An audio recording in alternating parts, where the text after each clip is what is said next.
Mana ini perkara ini gitu. Bang, tanggapan abang sendiri gimana nih bang? Hari ini pun persidangan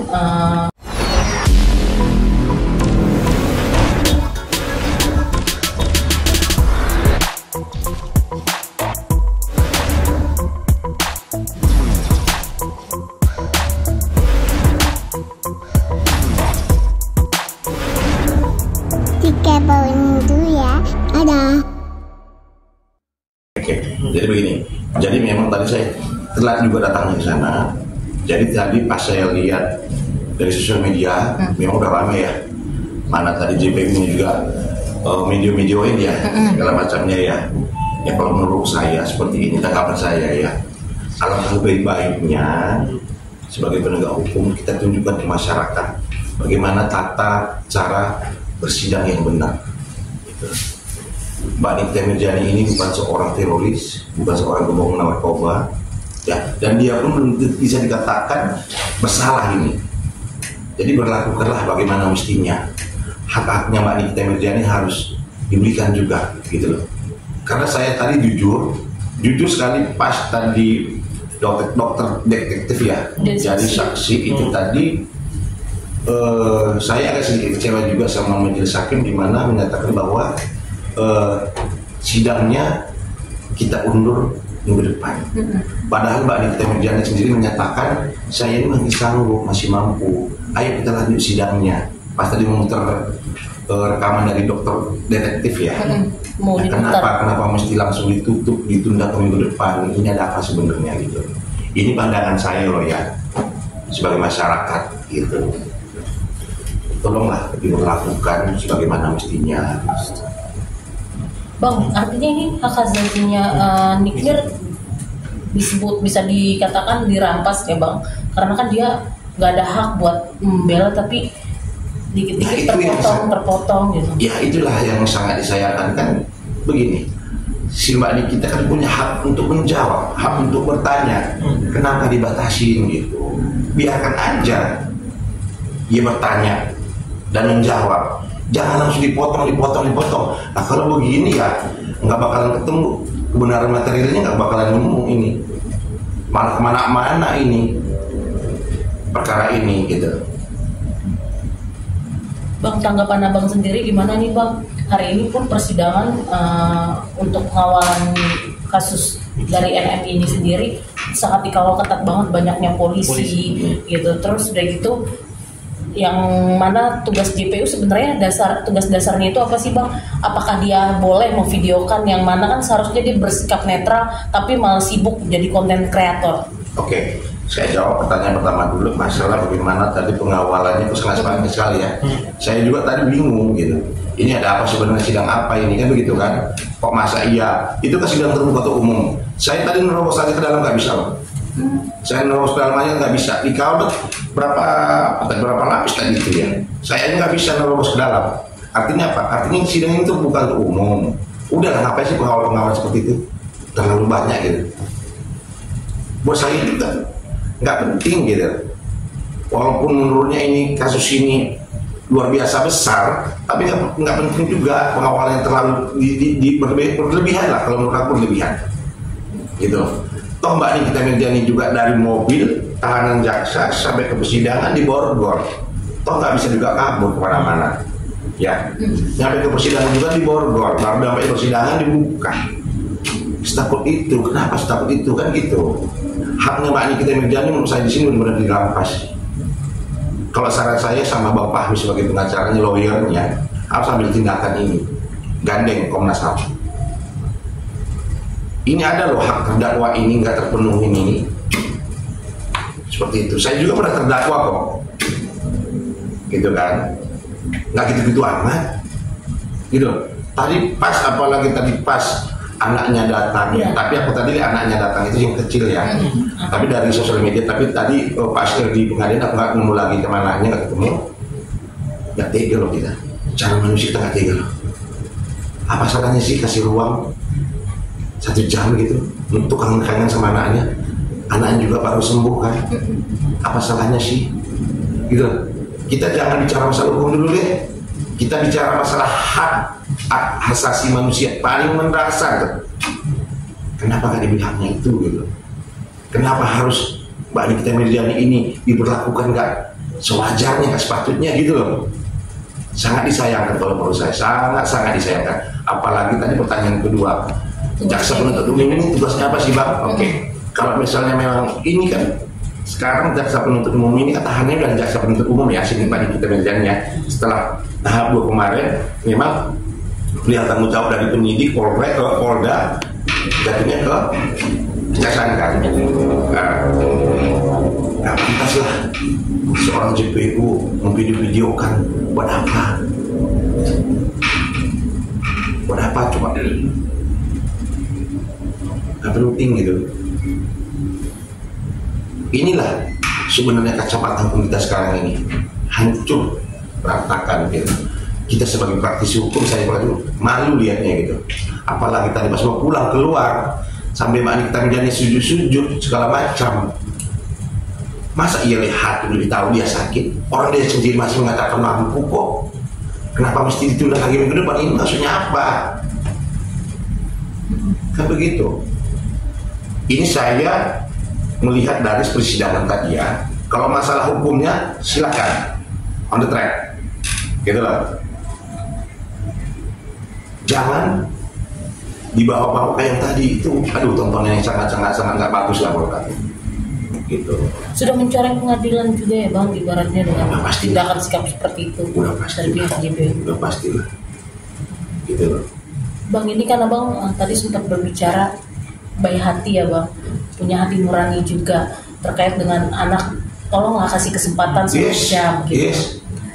Artinya JPU dan hakim kita katakanlah sudah buta mata dan buta hati. Setuju nggak sih Bang? Kalau melihat kejadian tadi seperti itu ya setuju aja gitu. Terlepas dia sebagai ibaratnya majelis hakim sebagai pemimpin itu sidang ya, jaksa penuntut umum sebagai penuntut ya. Apa sih salahnya ngasih ruang 1 jam untuk kangen sama anaknya gitu. Saya rasa juga JPU sama penuntut JPU sama majelis hakim itu kan punya keluarga, punya anak juga. Kalau hal yang sama one day nanti diberlakukan sama mereka, apa mereka tidak teriak? Cobalah dari hati nurani aja gitu. Sebenarnya kita pengadilan itu cari apa sih sebenarnya? Cari keadilan kan? Ya kan? Iya. Berarti cari keadilan berarti memulihkan rasa keadilan. Nah, Mbak Nikita Mirzani sini merasa keadilan nggak dapat nih. Gua ketemu sama anak gua aja kan dikasih ini ada apa nih? Dikasih cuma berapa menit ya?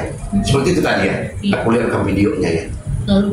Dan diusir alasannya karena di bawah umur. Ya, anak-anak di bawah umur ya. Kalau misalnya di bawah umur itu mungkin memang peraturannya seperti itu. Anak di bawah umur nggak bisa masuk pengadilan. Tapi maksud aku dikesampingkan dulu itu, kasih dulu karena waktu sejam deh. Kalau kasih jam 30 menit deh. Ayo kangen sama anak dulu deh. Bang, terkait di awal persidangannya Niki masih mau minta rekamannya diputar, tapi tetap ditolak, hakim menolak. Nah, Abang sebagai proses hukum melihatnya seperti itu emang nanti itu harus dibuktikan di pembuktian atau gimana? Sedangkan ini sebenarnya udah masuk ranah pembuktian, udah masuk ranah pembuktian nih. Nah makanya aku bilang kalau misalnya Mbak Nikita Mirzani memang merasa punya rekaman sebagai bukti baru, itu nanti dikeluarkan pada saat Mbak Nikita Mirzani diberi kesempatan untuk meringankan dia saksi ada cat ya, ataupun nanti keterangan terdakwa pasti ada nih, kayak aku kemarin tuh keterangan terdakwa jelaskan di sini majelis, ini loh saya punya rekaman, saya mau diputar, itu majelis hakim nggak bisa menolak. Karena apa? Karena memang udah waktunya Mbak Nikita Mirzani menyatakan ini ada bukti loh, kalau saya dikondisikan saya mau putar nih, ada waktunya memang kalau itu ya. Itu kalau misalnya majelis hakim menolak, kalau menurut saya dari awal saya bilang kemarin juga pas ke wawancara minggu lalu belum versi gitu ya, bisa-bisa aja hakim menolak itu karena memang belum momennya. Nah Mbak Nikita Mirzani kenapa juga dia marah-marah nggak diputarkan, karena Mbak Nikita Mirzani juga merasa bahwa hak haknya nggak dipenuhi sebagai terdakwa gitu loh ya gitu. Bang, terkait Niki kemarin kan marah-marah, terus tadi juga ada sempat emosi juga. Ini bisa memberatkan Niki nggak sih Bang untuk keputusan hakim kan secara Abang maaf dulu kan juga berkelakuan baik kan dinilai oleh hakim. Ya. Abang sendiri gimana? Jadi gini, Pertanyaan kamu tadi, Mbak Nikita Mirzani marah-marah. Tadi kalau misalnya saya lihat dari awal dia persidangan sampai tadi, malah hari ini marah-marahnya kurang. Berkurang banget. Hari ini saya lihat marah-marahnya kurang banget.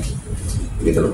Malah dia pun minta ke hakim itu bahwa tolong majelis hakim kita lanjutkan sidangnya begini loh, sampai merinding gua. Gitu. Yang paling mengesankan buat gue tadi adalah ketika dia dibawa keluar dengan pengawal yang ketat gitu, buangan apa namanya air mata sepeda sampai dia juga nangis juga nih bang, kita lihat. Iya, sampai aku kok ya gila ini gitu, kenapa diberlakukan seperti ini gitu. Itu sih Bang, ini kan juga berbanding terbalik dengan abang nih bang. Sahabat abang sendiri, Zanzabela malah kembali menyerang. Ya. Abang gimana sih bang? Kalau Mbak Zanzabela menyerang itu haknya dia. Kalau aku juga kan dari awal aku bilang aku sudah memaafkan, kalian juga tahu memaafkan, udah ikhlas lahir batin, nggak mau yang namanya dendam. Karena apa? Kalau misalnya aku dendam sampai sekarang, jadi penyakit dia punya. Jadi aku udah ikhlas. Apalagi aku melihat kasus ini dia seorang ibu single parent. Aku kasihan secara kemanusiaanku, nggak bisa dibohong bahwa aku kasihan sama beliau. Seperti kalau misalnya Mbak Zanzabela mendukung, itu haknya Mbak Zanzabela. Aku nggak bisa ngomong apa-apa. Ya, itu urusan Mbak Zanzabela. Bang, tapi Kak Zanza ada cerita juga nggak bang terkait dengan belum lama ini kan dia dapat musibah gitu bang di jalan sampai ada pengeroyokan atau penyerangan gitu yang di sosial medianya dia posting. Mungkin itu aku belum berkabar sama Mbak Zanzabela, belum ada berkabar. Dan aku juga belum melihat posting, memang ada. Ada bang. Oh, cuma ada juga. Habis dirawat juga di rumah sakit. Oh, belum ada berkabar gitu sekali. Bang, selanjutnya nih bang, harusnya tindakan atau langkah apa sih yang bisa bikin Nikmir atau pihak kuasa hukumnya untuk lebih smoothly lagi untuk mana? Nah, dari awal aku bilang timnya Bang Fahmi, lawyernya Mbak Nikita Mirzani fokus apa? Fokus kepada dakwaan. Ya, apa yang didakwakan itu dibantai habis-habisan. Jangan terpecah-pecah konsentrasinya. Gitu. Contoh kayak tadi misalnya, oke lah, ini awal muasalnya mulai dari perskincarean kan. Ini yang didakwakan kan bukan masalah perskincarean. TPPU. Itu dibantah, digali terus-terusan. Gimana nih TPPU-nya nih? Kan atas dasar mau sama mau. Kenapa lu transfer misalnya? Itu fokus sama kawan jaksa penuntut umum supaya bisa mengurangi masa hukumannya nanti. Syukur-syukur nanti kalau bebas. Gitu loh. Dan menjawab juga tadi pertanyaan yang satu lagi, apakah ini memberatkan bang segala macamnya? Itu tergantung lagi nanti kepada hakim sama keputusan hakim. Bersalah atau tidaknya nanti keputusan hakim. Kalau masalah dia katanya Mbak Nikitanya pas di persidangan kurang baik, kurang sopan segala macam, itu kita serahkan ke majelis untuk memutus perkara ini. Karena Mbak Nikita Mirzani juga ada alasan juga kenapa dia marah-marah seperti itu. Contoh kayak yang tadi dia ketemu anaknya juga nggak sebebas itu, nggak dikasih ruang. Nah tiba-tiba juga persidangannya ditunda minggu depan, padahal Mbak Nikitanya masih kuat walaupun dia katanya sakit, gitu kan. Itu hak-haknya yang dirapaskan sebenarnya ini. Seperti itu. Oke, masih ada pertanyaan? Siap. Oke. Siap. Terima kasih Bang.